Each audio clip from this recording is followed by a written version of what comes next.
Hello everyone and welcome back to my channel. My name is Beth and today should be a What Are You Reading Wednesday video. However, I have not written in 4 days and I haven't really read that much either. A chapter here and there, but not much else. I will just leave it at that. So moving on, I was watching Amanda Center's poetry tag video and made a comment, and Acacia Ives commented back and told me to get my booty in gear and do this tag. If Acacia gives me homework, I do it. So today I am bringing you a tag video for Poetry Month. The original was made by Grace, and I will link all 3 of those channels down below. So let's get started. And that, my friends, is a trick question because I adore some types of poetry, but I really just don't understand or enjoy some other types of poetry. And I really think that that's why I haven't been reading much lately, because most of the new anthologies of poetry are just not the kind of poetry I enjoy. My favorite poet is Lord Alfred Tennyson. I watched Anne of Green Gables when I was probably about 4, I think. The scene where Anne quotes from Tennyson's Lady of Shalott, and the phrase, "Willows whiten, aspens quiver, little breezes dusk and shiver," just stuck with me. And it stuck with me enough that when I was about 8, we went to the large public library in Bryan College Station, and I was trying to discover who that poet was. And I wanted to read Anne of Green Gables anyway, but I remembered that it was in the Anne of Green Gables movie. And so I went to the children's section and found the most gorgeous. I wish I could find that edition. I don't know what edition it was, but it was a large edition that's green and has a pencil drawing of Anne running through the field on the front cover, and it's annotated.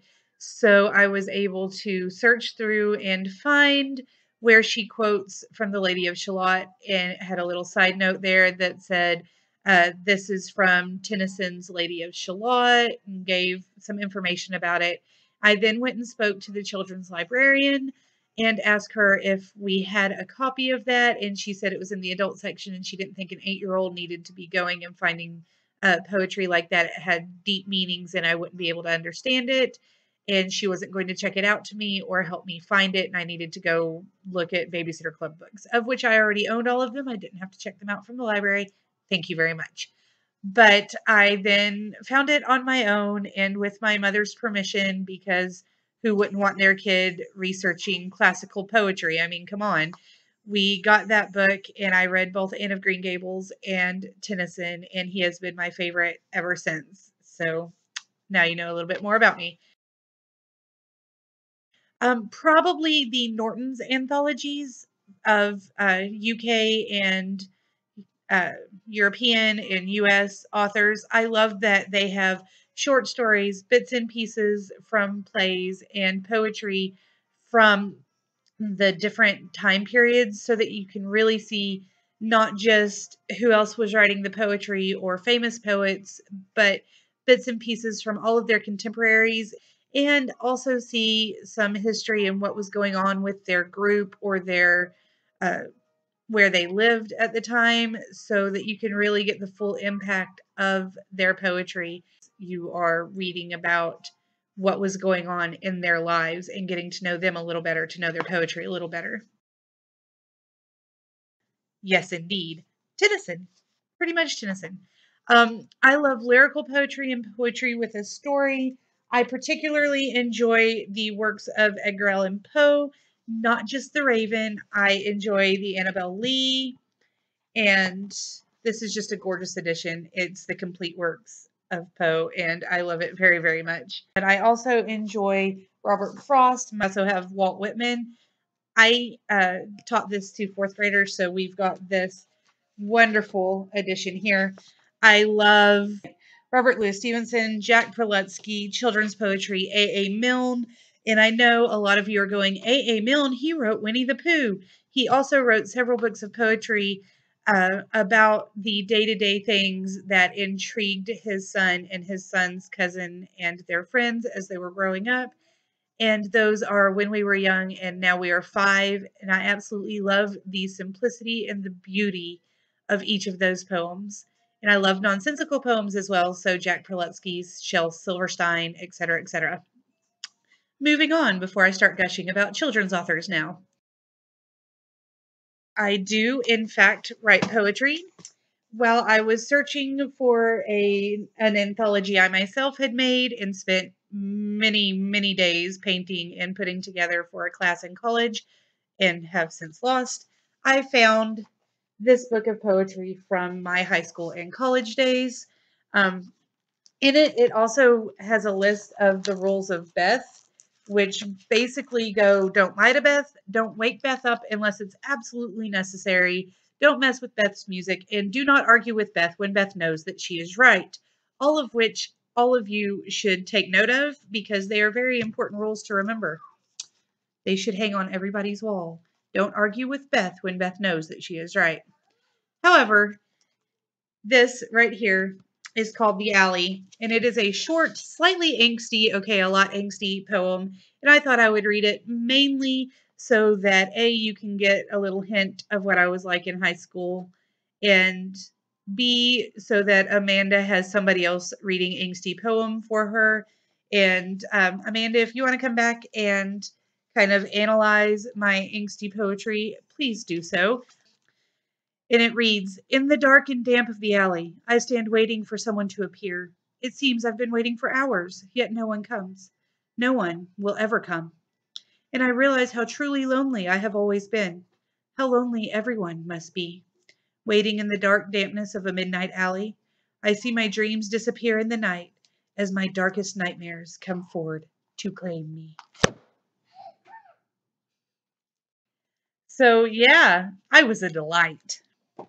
Anyway, yes, I've attended two. One in college, and I don't remember which friend was reading her poetry, but I went to lend her some support and drink some coffee and have a good old time. And I really wish I could remember what friend it was and what poem it was, but I'm sure I loved it. Coffee. All right. The other one was when I was in 8th grade. I entered a poetry contest and won. And so my poetry was put in an anthology of local middle school poets that Barnes and Noble was putting together in Central Texas. And they had a little poetry reading where we all came and read our poem for them. And it was a lot of fun. I have that anthology somewhere, and if I can find it, I will read to you from it. My poem was called The Wind, and it's probably my favorite poem that I've ever written. So I peaked in 8th grade, guys. Oh well. Next, most likely, I am substituting tomorrow, which is in fact Poem in Your Pocket Day, and I will be substituting in class, supposed to just be reading their AR books. So I may take some of my favorite poems and be reading them to them and discuss them with them. So many reasons. It allows people to express themselves in a way that not many other things do. And it allows you to find other people who might feel the way that you feel or have felt the way that you felt. And you can realize you're not alone. And this is not something that's just you or just your generation, but it spans all the generations. And this is something that really can connect a lot more easily throughout the generations, where music changes, types of novelizations change, the way people speak to each other change. But poetry is kind of a standard thing. Yes, it changes, but it never changes so much that you cannot understand. Now, the language does a little bit. I mean, if you're trying to read Beowulf, that might be a little bit of an issue. But other than that, uh, you can read poetry that is 100, 200 years old and still understand the feelings that they were going through and connect. Well, I don't know actually who has done this tag and who has not done this tag. So if you have done the tag, leave a link down below so that we can go and watch your tag and appreciate all of your answers.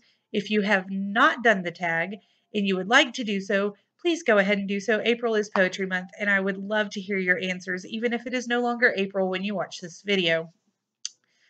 As always, don't forget to like, comment, and subscribe, and I will be back with you guys sometime very soon. See you later. Bye.